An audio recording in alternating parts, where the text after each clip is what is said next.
Recently we took a trip to the data centre where Mojeek's servers live, there's Custodian, which is in Maidstone, Kent.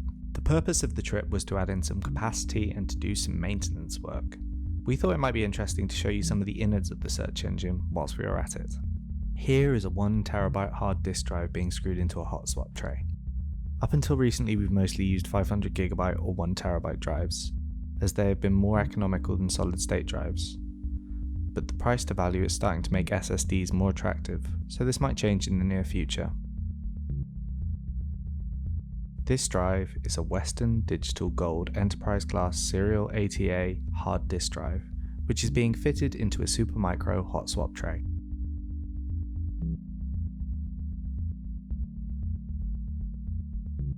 In total, we have just under 1,000 drives in production, with just under 100 of these being Western Digital Golds, and with an average of 3.33 drives per server.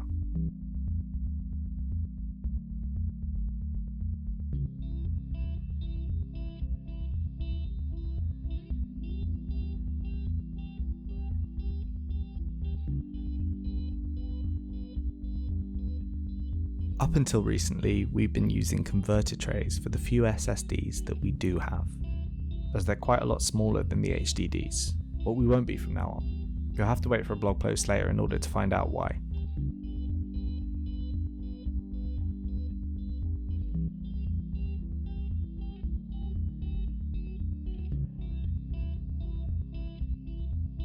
Here is where these assembled HDDs and hot swap trays go. They just clip into the rack. The bigger trays on the right contain older modules. These have been in operation since 2014. That rack has 21 Supermicro 2U servers in it. And here's a different rack. This one has 40 servers in it. That's 20 twin node servers.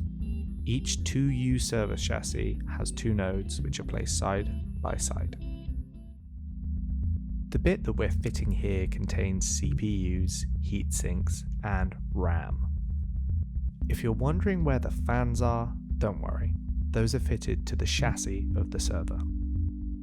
These here are twin nodes, so there are 2 nodes per server, and each one of these servers has around 2 or 3 drives. Sometimes there's more, but with the latest ones it's mostly 2. The 2 power cables go from redundant power supplies, with each power supply unit being able to power both the nodes in case one breaks, and also being hot swappable, to 2 separate power feeds. In the case that one power feed fails, the power supply unit plugged into the other feed can take the load. The blue Ethernet cable connects the server to a top of the rack switch.